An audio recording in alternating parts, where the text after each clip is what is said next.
We have just been informed by Conestoga Hospital that they have implemented a new clinical information system.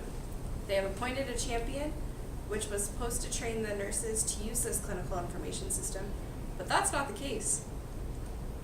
Some were trained properly, some were trained not properly, and this may have caused a breach in patient confidentiality.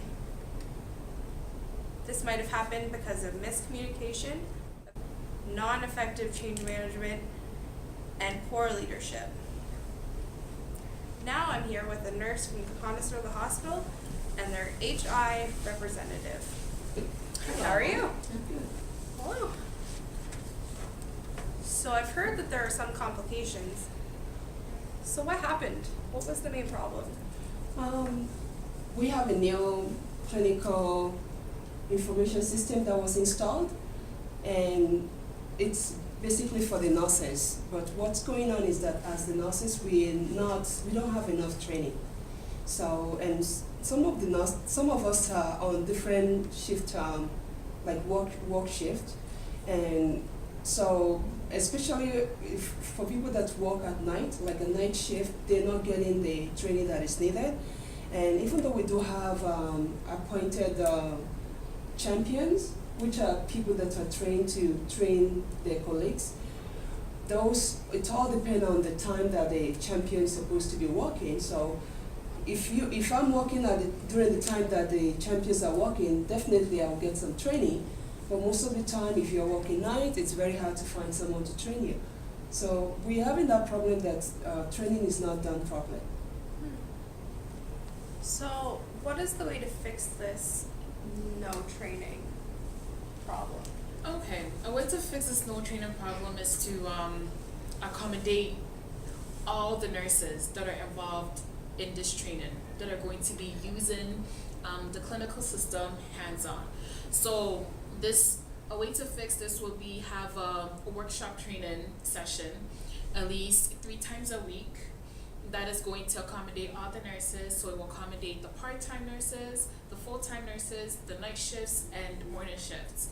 So we will have different sessions every day for at least 3 times every week in order to make this training process effective. And also, to give an example of where training was also implemented in a good way was Toronto East General, where they acquired a new CPOE, and to accommodate the training, they had at least 140 training sessions within a 3-month period before they went live with the CPOE.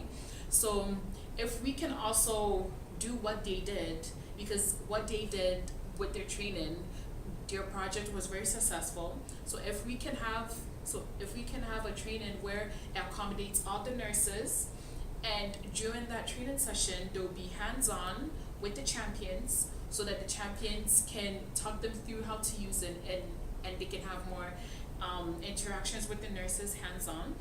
And just in case any nurses has any questions or anything, the answers will be answered. The questions can be answered, sorry. Okay, so I've been hearing a lot about these champions. How do you choose a proper candidate to be a champion?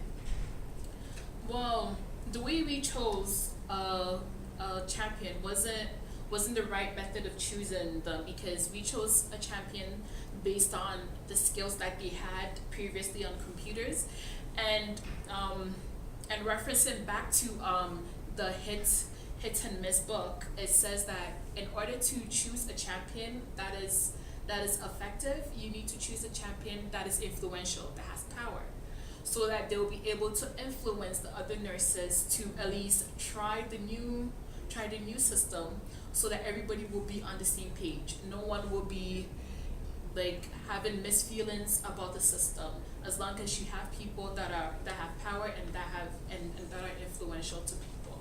Okay, so with bringing in this new clinical information system, why didn't the change happen so smoothly? Well, we all know that nobody likes changes. So bringing a new system in, especially in the healthcare system, it's a very vigorous process. As Sharon's have already mentioned, there are so many component of things that need to go ahead before we can actually go live. So as we've already found out, the health informatics in this case, they did try to involve the nurses, the users of the new system, but the problem that we're having is basically on the amount of training, and also the way they choose the champion, which I'm hearing from Ms. Sharon's that that is going to change, and I think with that, things should be able to, we should be able to go back to be on track. So let's hope you guys do go on track. Thank you for coming in and letting us know about this problem that happened. Thank you. So that was my news report, and back to you. Thank you.